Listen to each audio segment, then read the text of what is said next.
Welcome to the Hometime Project Center. I'm Dean Johnson. And I'm Peggy Knapp. In the video you're about to see, we'll be showing you what's involved in finish carpentry. Dean and I will be giving you step-by-step instructions for finishing out a home or a room with door and window casings, Installing baseboards, ceiling coving, and wainscoting. and in the process we'll be showing you how to use the power miter, the router, and a table saw for creating your own molding. Hometime is made possible by Chevrolet, who brings you full-size Chevy pickups, the most advanced in Chevy history. Chevy S10 pickups, compact, fun, and hard-working. Chevy S10 Blazer, America's most popular sport utility vehicle. Chevy Astro, the van that can. The heartbeat of America. Today's Chevy truck. This video is just one in a library of instructional programs designed to assist the viewer in working on a wide range of home improvement projects. And before we begin our program, I want to explain how you can best make use of this educational system. First off, you should watch the tape all the way through to get an idea of the methods, the steps, and the terminology we use. To help familiarize yourself with the terms, we've included a glossary in the project guide. Then you should review the tape again, only this time, check with your project guide to determine the tools and materials appropriate to your project. Then take the project guide to your local building supply dealer or home center. The people there will be able to assist you, answer questions, and direct you to what you need. Our finish carpentry program will focus on the millwork that's applied to the interior of your house for both functional and aesthetic reasons. Millwork is wood that's been shaped to a specified pattern. It can be divided into two basic types: trim and molding. Trim, also called casing, refers to the wood that frames interior and exterior openings, such as doors and windows. Molding is wood that's been shaped or patterned and is generally used to give a room a finished look. You'll find trim and molding in both softwood and hardwood. The most common woods used for this purpose are pine, oak, and birch. There's also trims available today made of laminated woods and particle board with a hardwood veneer. The lamination helps prevent the wood from bowing or warping, and it also makes for a less expensive product than the full-grain hardwood. Your molding and trim pattern selection will, of course, depend on the architecture of your house and the look you want to achieve with stain, paint, or varnish. Now, if you're trying to match dated existing millwork, well, you might want to talk with the specialty wood suppliers in your vicinity to see if it's available or if it might have to be milled. And also, in estimating for your millwork, it's a good idea to add 10% onto your materials total to allow for waste. A key to successful finish work is in using the appropriate tool for the job. If you're planning to do a large woodworking project, you may want to invest in some power tools. In many cases, power tools are faster and more accurate than hand tools. But in either case, when you're buying tools, look for quality. The old saying, "you get what you pay for," was probably the direct quote of a woodworker who thought he was getting a great deal on a saw. Many of your tool and equipment needs can be handled at your local rental store. Some building supply companies may also rent equipment too. Now, let's take a look at the hand and power tools we'll be using for our finished carpentry projects. A tape measure, a coping saw, a wooden miter box, a metal miter box, a power miter, a router table, a finish hammer, a cordless drill or electric drill, a block plane, and a 4-in-hand rasp. Now, before we begin, I want to remind you that no matter how simple or extensive your project is, always be safety conscious. Wear the proper clothing and protection, and follow the manufacturer's guidelines and specifications when using their tools, materials, and equipment. Well, that's our introduction to finish carpentry. Pretty impressive. We'd like to introduce you to something else impressive, our new Chevy full-size pickup. I can tell you I'm impressed with the room and comfort. This is a totally new pickup from the bottom up. It's built on a new full-size frame with a boxed front section for strength. And the pickup box is a new design too, with depressions above the wheel wells so you can do some double-deck loading. So don't let the aerodynamic styling fool you. You're looking at a tough, full-size pickup that carries full-size loads. The new Chevy pickup has new rear-wheel anti-lock brakes, a good feature to have on wet or icy roads. The more you look into the new Chevy pickup, the more impressive it becomes. A completely new kind of work truck. Just like good finish carpentry, full of great details and touches, like hidden drip gutters, and the available body-molded seats for real comfort over the long haul. There's comfort for the eyes, too. Over 1,000 square inches of increased visibility. The new full-size Chevy pickup. One more reason people say, nothing works like a Chevy truck.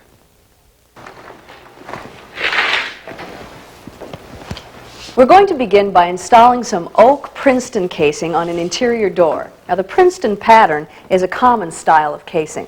Another common style is the ranch style, which has a simple curved pattern. But don't let your choice be limited to just two styles. Millwork can be whatever appeals to you or fits the decor of your home, from straight 1x3 boards to more elaborate millwork that you can have custom milled or shape yourself. This profile shows how the Princeton casing has a slightly tapered face and a pattern milled along the width of it. The narrower side is installed along the door side of the frame, set back 1/4 inch from the jamb to allow room for the hinge pins and the strike plate. This setback, also called the reveal, frames the doorway with a visual shadow line. In preparation for installing the trim, you'll want to consider what kind of finish you'll have. Whether it's paint, stain, or a transparent finish, you might want to apply it to the molding before you install it. It's easier to apply the finish when the molding is on the table. And in the end, it'll save you a little time.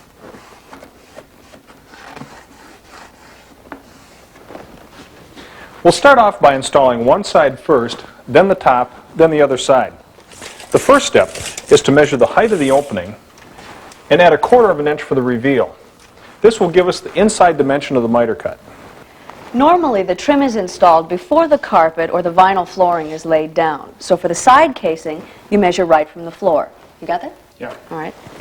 But if the carpet is already down, measure from the carpet and then give yourself a little bit extra so that the casing sinks below the nap level. Now, I'm measuring in on the jamb 1/4 inch.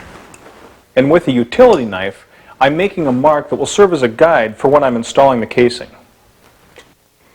With the height dimension marked on the piece of trim, we're ready to make a 45-degree angle cut using a wooden miter box and a back saw.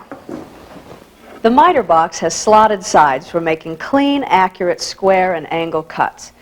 Now I'll raise the piece of trim up using a piece of scrap wood to protect the wooden base from the saw blade. Now I'll set the trim against the back of the box and align my mark to the 45-degree angle slot.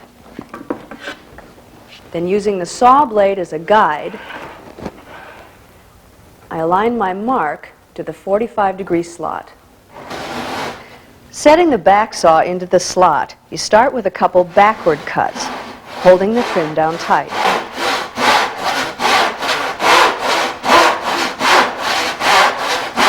Then with the cut established, progressively tip the saw so that the back is horizontal to the work and make smooth, even strokes.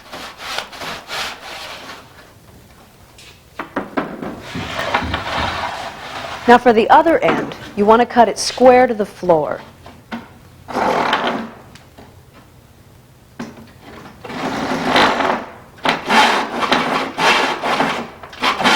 The back saw is specially designed for cutting joints. It differs from a regular hand saw. The teeth are finer, and there are more teeth per inch.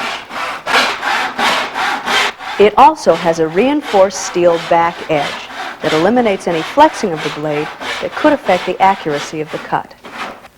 Oak has a tendency to split when nailed, so we're going to drill pilot holes into the trim to lessen the resistance.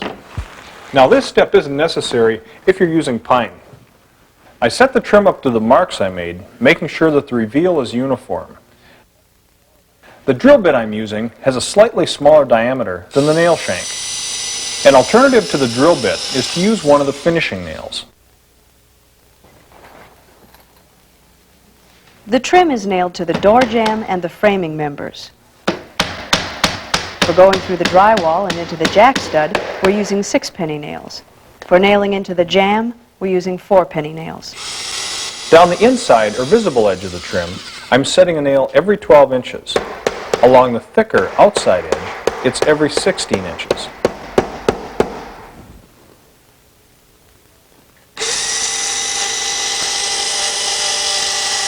I don't drive the nails flush, not yet. I don't want to risk denting the wood. I'll come back after the trim is installed and countersink the nails. Now for the top trim. We'll be making 2 mitered corners.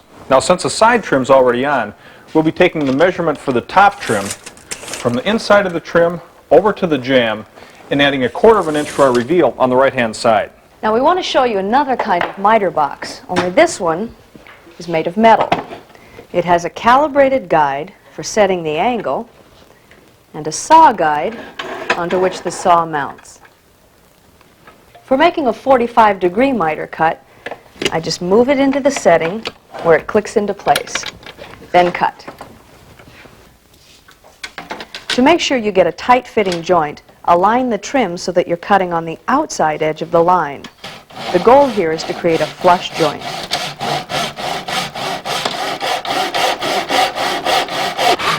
To get an accurate measurement, make the first cut at one end of the length of trim. Then measure from the inside edge of that first cut and mark for the second angle.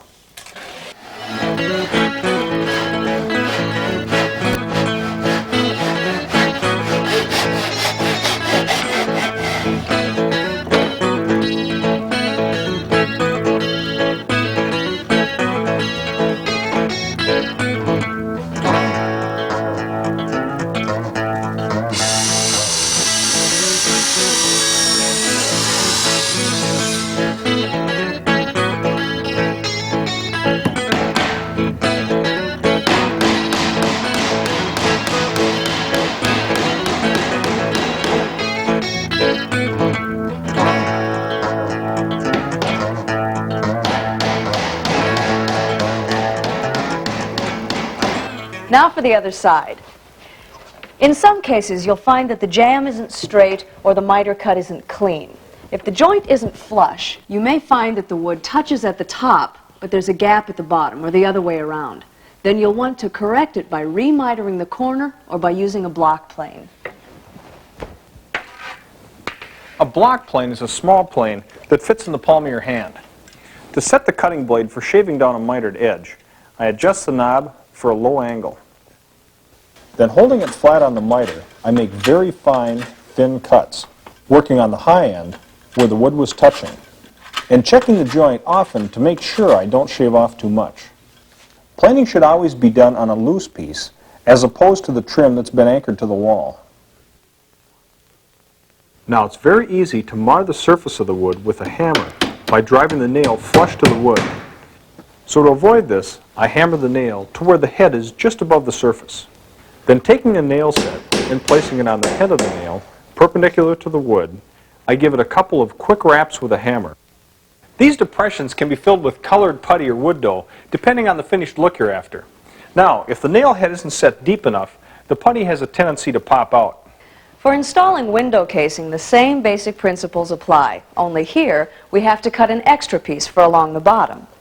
I'll start at the right-hand side and work around the window counterclockwise. For the first length of trim, I'll add 1/2 inch to the inside measurement to allow for the 1/4 inch reveal on both ends. To the other measurements, I'll add just the 1/4 inch. For cutting window trim, I want to show you another miter tool. It's called a power miter saw. It cuts quickly and accurately, and it's highly recommended for people who'll be doing extensive finish carpentry.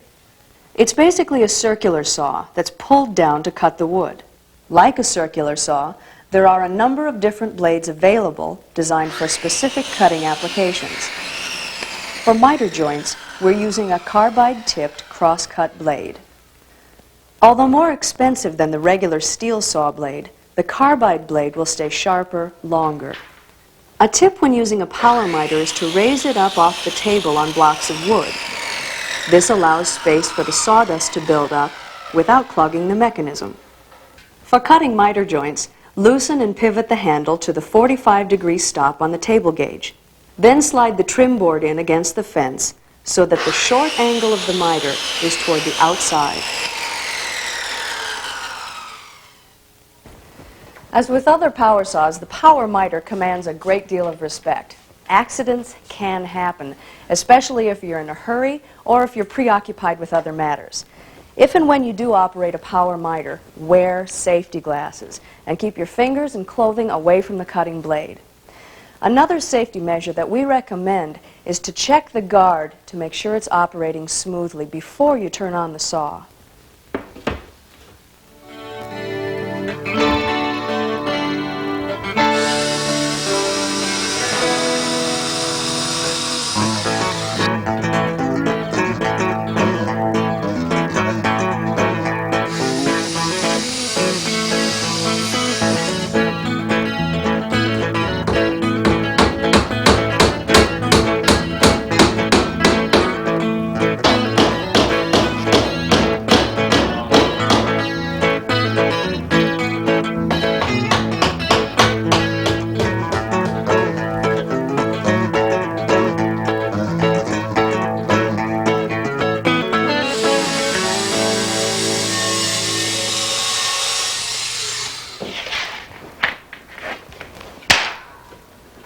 Our next finished carpentry project is to install the baseboards. We'll be showing you two types, a single-piece more contemporary style and a three-piece traditional style. Baseboard is attached to the base of the wall around the perimeter of the room, where it's nailed into the sole plate and the wall studs.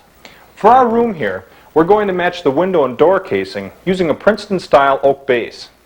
The base is a 1/2 inch thick and stands 2 7/8 inch high. It has a flat front with a curved top, which will call for some extra cutting with the coping saw to make a clean curved inside corner joint.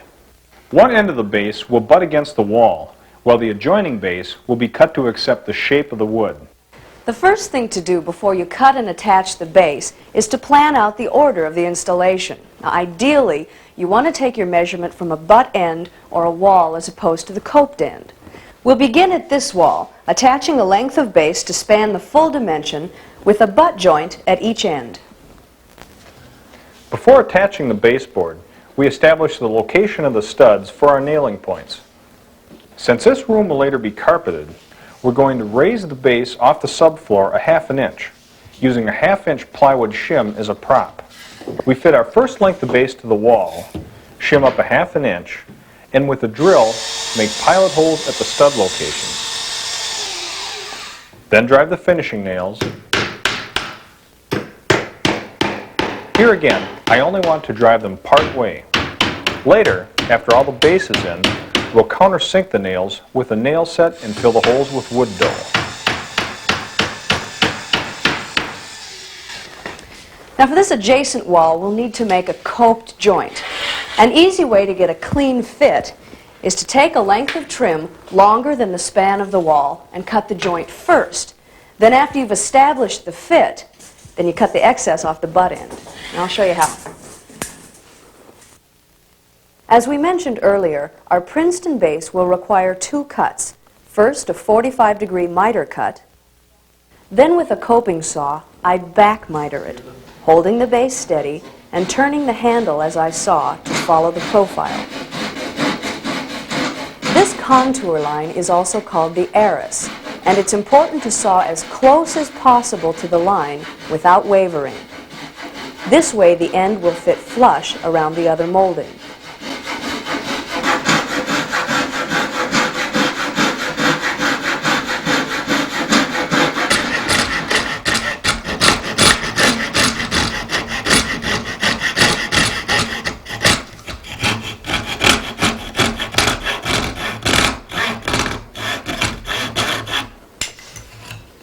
A coping saw is a handy tool to have for making curved or interior cuts in wood. The fine-toothed blade is inserted into the 2 holder pins, which can be tightened by turning the handle. For making interior cuts, you first detach the blade, insert it through a pre-drilled hole in the wood, then reconnect it to the frame and make the cut. Now for smoothing out the irregularities of the coped cut, you can use a 4-in-hand rasp.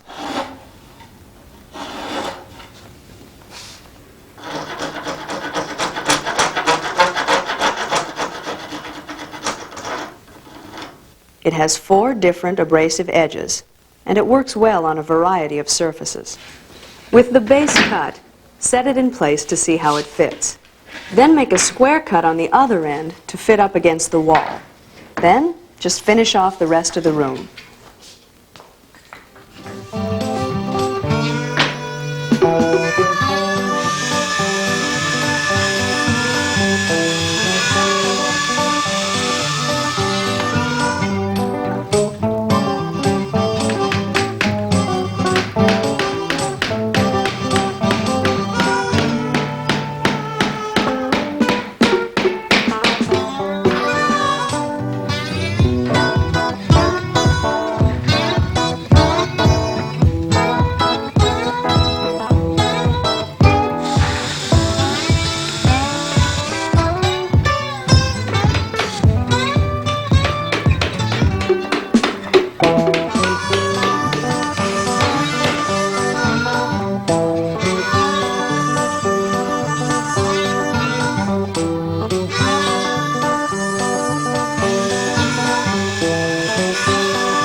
In purchasing your molding, you'll find that the more elaborate the pattern, the more it'll cost.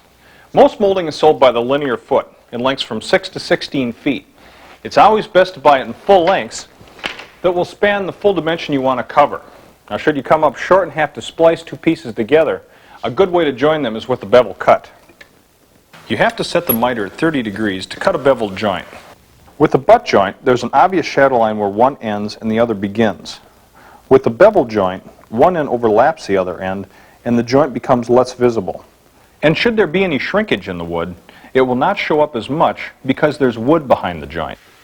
To make the cuts, we'll bring the first piece of base in from the left side and the adjoining piece from the right side.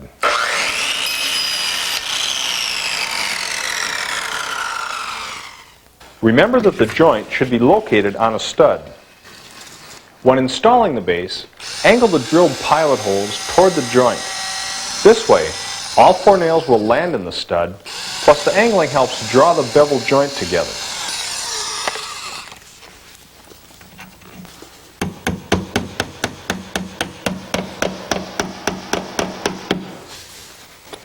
Another place that needs a mitered joint is an outside corner. Now, the process is basically the same, but instead of making an inside 45-degree angle miter, we'll be making an outside miter. You may find that in the process of taping the drywall, a buildup of joint compound was left on an inside or an outside corner. This buildup makes mitering a clean 45-degree joint almost impossible. Also, on outside corners, there's a metal corner bead that can also affect the angle. In any case, if your corner isn't a true 90-degree angle, then you'll have to adjust your miter to accommodate. A power miter is made so that you can go beyond the 45-degree mark and lock the blade to whatever setting you need. So make your first cut a 45, then cut the adjoining miter to whatever angle you need to make a flush joint. An old-fashioned style of molding combines 3 elements: a straight baseboard, or in this case, a 1x6 piece of oak, end cap molding that sits on top of the baseboard, and base shoe, or quarter-round molding that finishes off the bottom edge. To install it, you locate the flat base first, then the cap molding, taking care with pre-drilling and nailing because of the fragility of the wood. Next, install the base shoe, nailing into the baseboard and not the floor. Our shoe is 3/4 inch by 1/2 inch, and the 3/4 inch side is placed against the base. Our next project is to install molding around the ceiling. Now, there are 2 standard types, Cove and crown molding. We've chosen Cove. The application is pretty much the same as for baseboards, only of course we'll be working up off the floor. In preparation for the Cove molding, we went around the ceiling, locating the wall studs for nailing points, marking lightly with a pencil just below the depth of the Cove. Then we made the miters, supporting the ends of the wood with sawhorses. In cutting Cove, it's important to place the molding on the miter table the same way it's to be installed. Holding the Cove flat on the table with the wall side edge to the back fence of the saw.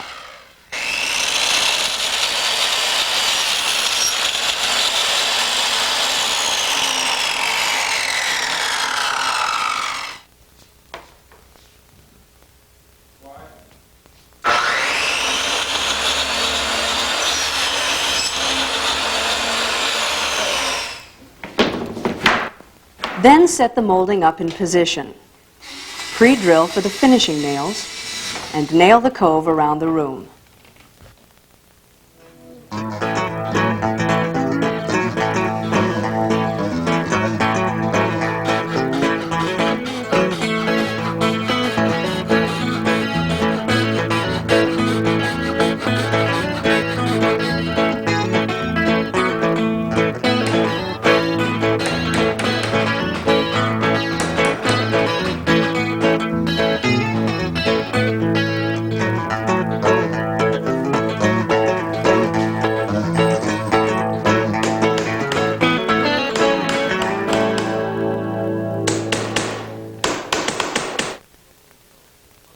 Now we want to show you an interesting hardwood floor application.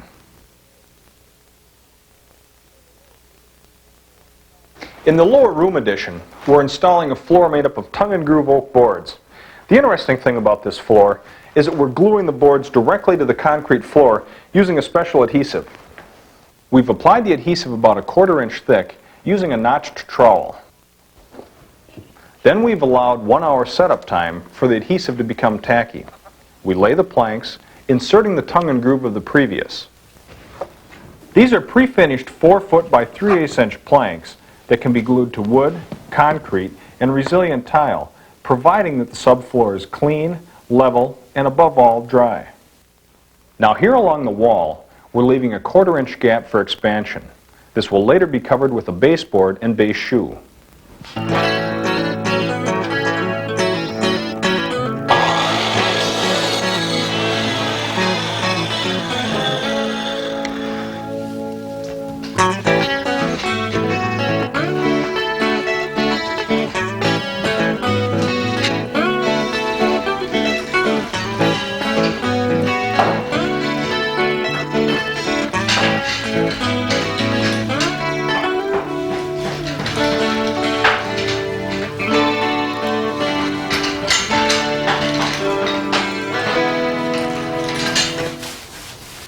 Now, we want to show you another application for oak planks.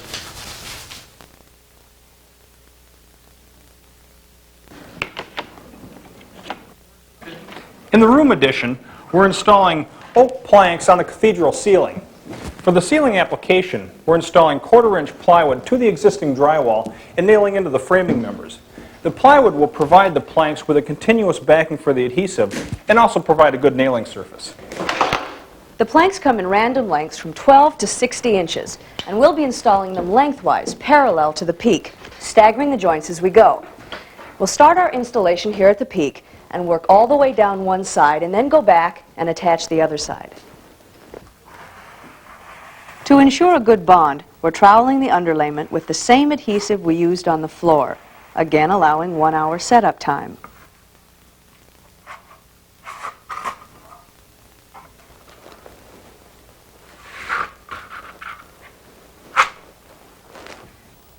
First, we align the plank along a mason's line that we located by measuring down from the peak on both ends of the addition the width of a plank.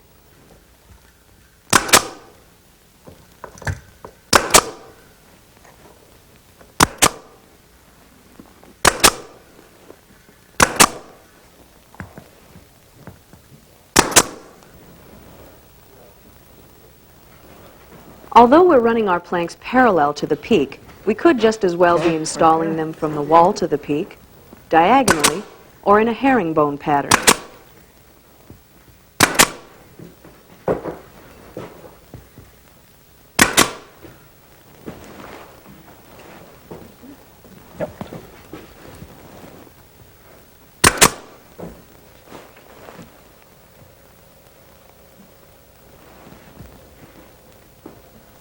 How's it looking there?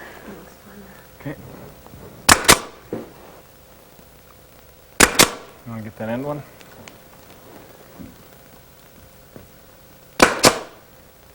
To seat the tongue into the groove, I tap a scrap piece of oak against the plank with a rubber mallet, then nail.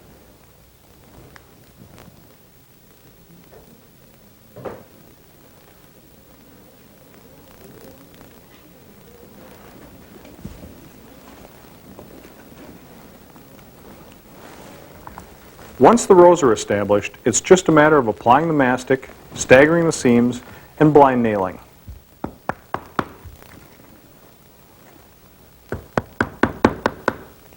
Since our last rows will be hidden behind the soffit, we don't need to concern ourselves with cutting a border plank to fit to the wall. If we did, we'd want to plan the installation so that the last row wasn't a sliver cut.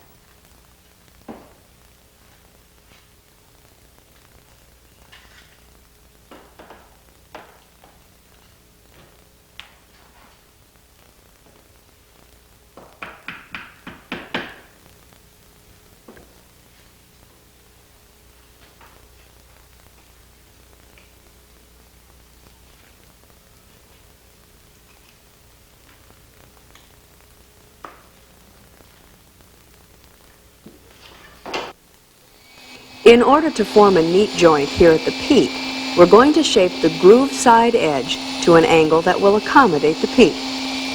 To do this, we're going to shave off the back of the groove using a table saw. Being 3/8 inch thick, we won't need to shave much off the plank.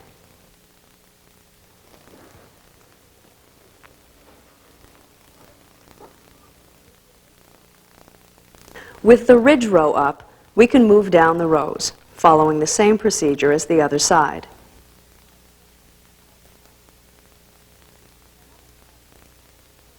Another project for the 3/8 inch oak planks was to install wainscoting 4 feet up the wall around a room. So let's take a look at what this job entailed. The first step was to apply 1/4 inch plywood underlayment as a backing to glue and secure the planks. Since plywood comes in 4 by 8 foot panels, this step in the operation went fast.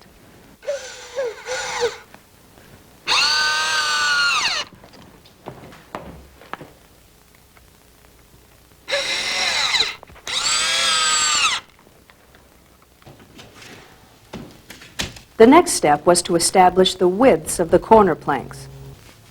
First, we measured the length of the wall.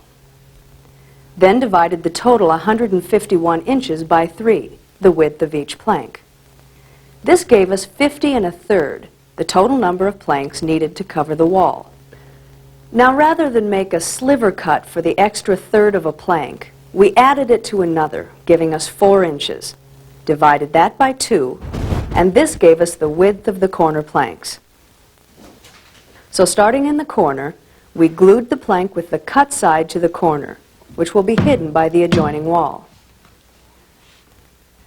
With the corner plank attached, we don't have to concern ourselves with staggering any joints, since they run vertically, pre-cut to 48 inches.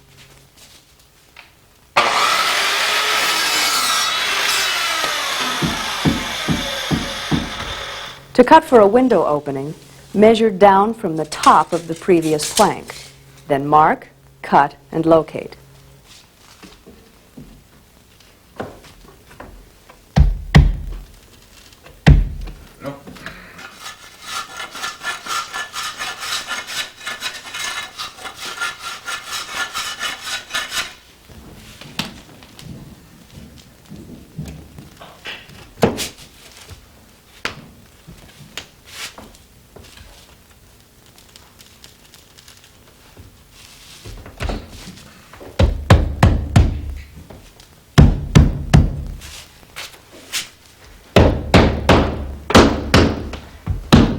Once the planks were installed, we then applied an oak baseboard, nailing it through the wainscoting to the studs, and followed that with a base shoe.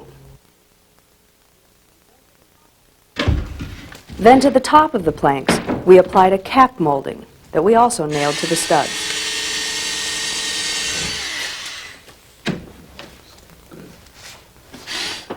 There are many decorative patterns you can use when installing molding. We've shown you two common types of window, door, and baseboard molding.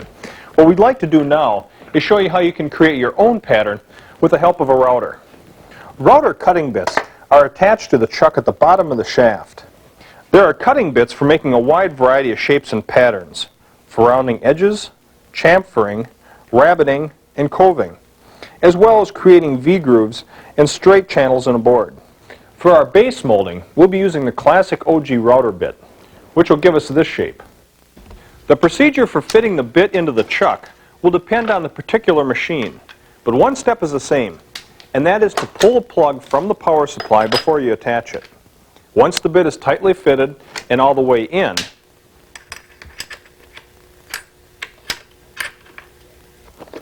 I can adjust the depth by lowering it to the desired setting and then tightening the base clamp. Okay, now for a trial run. It's always good to test it out first on some scrap wood to see if it's the depth you want.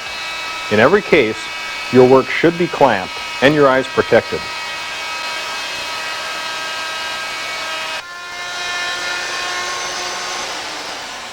Okay, it's close, but I want the cut to be a little deeper for more definition.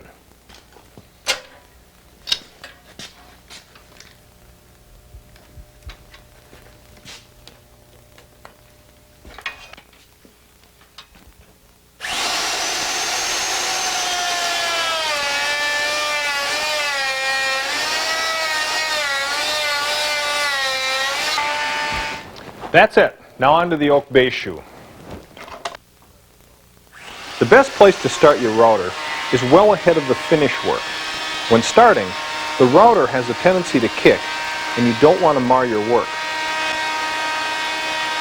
So be sure and keep the bit away from the wood when starting the motor. Wait for the motor to reach operating speed and firmly grip the handles. Now, in cutting, you want to move the router at an even speed, feeding it into the work. The tip of the router bit rolls along the wood, guiding the cut.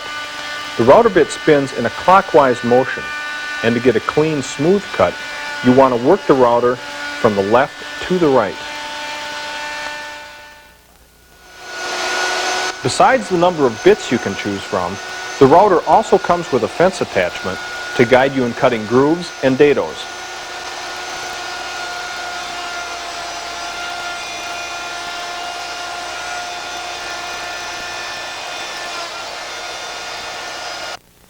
For extensive routering projects, you may want to consider a router table.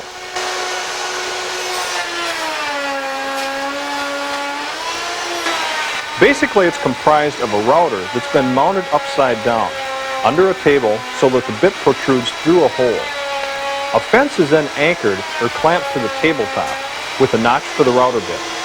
The material is fed into the bit from right to left. A safety tip when working on a router table is to keep fingers away from the bit. So when routering, use the protractor or a scrap piece of wood to push the material all the way past the cutting bit. Then you can rip the routed oak on the table saw to finish the job.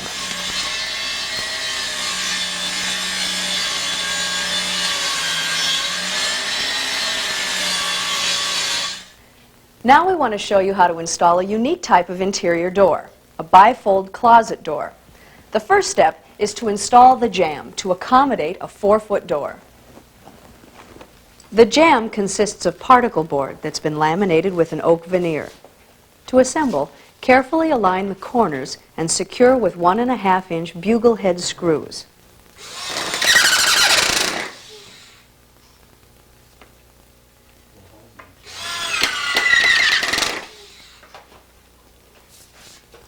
Then place the jamb in the rough opening, resting the sides on 3/8 of an inch shims that represent the finished floor height. Now shim the side jamb, positioning one shim from each side. Then check for plumb and secure with 8-penny finishing nails, taking care to nail through the shims into the framing member. Particular care must be taken while shimming to accurately plumb each side jamb and square the angle where the head and side jamb meet, so the bifold door operates smoothly within the opening.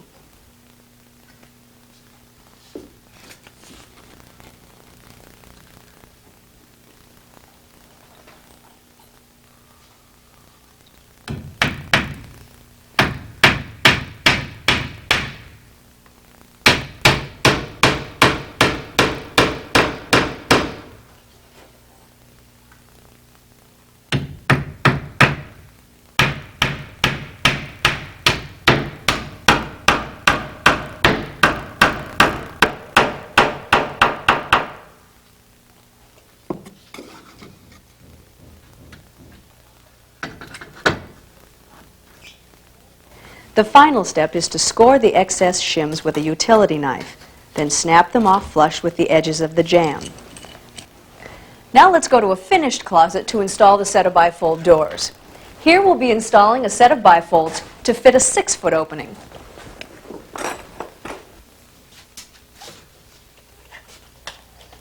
The first step is to center the sliding track within the head jamb and secure it into position with screws.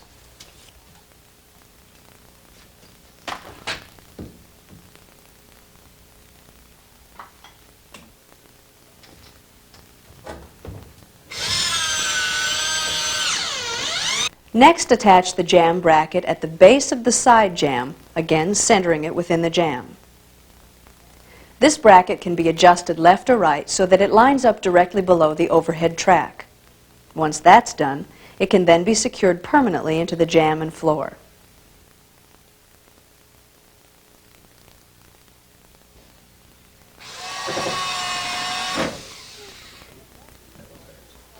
Then, resting the doors on sawhorses, you can insert the top and bottom pivots into the pre-drilled holes.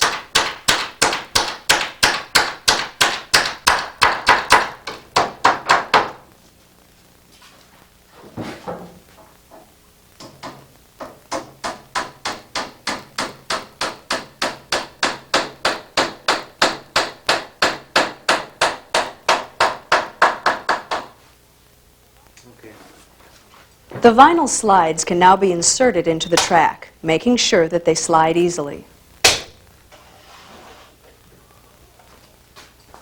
The door is placed into position with the top pivot placed in the top track first. Then, lifting the doors, depress the top pivot and slide the bottom pivot into the lower jamb bracket.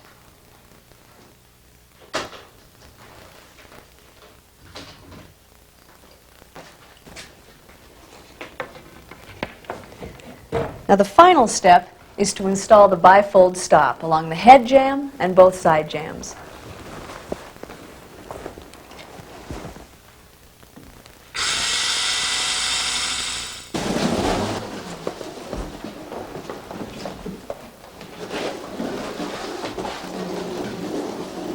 Well, so far we've shown you several different types of molding, from base cap to quarter round to ceiling cove.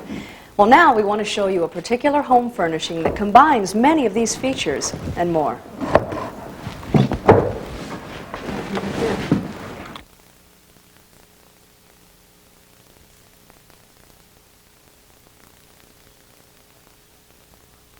The first step is to mark for the outline of the mantelpiece on the wall.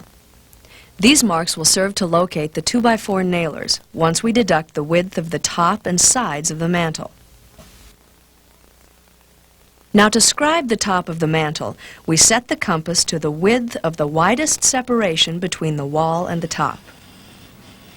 Then we draw the compass across the back, transferring any irregularities in the surface of the wall to the mantel's top. Then, using a belt sander, we can now remove the waste up to the scribed line.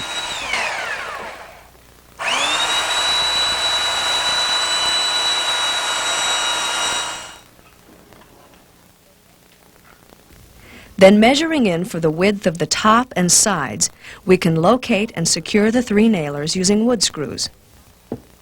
Right there.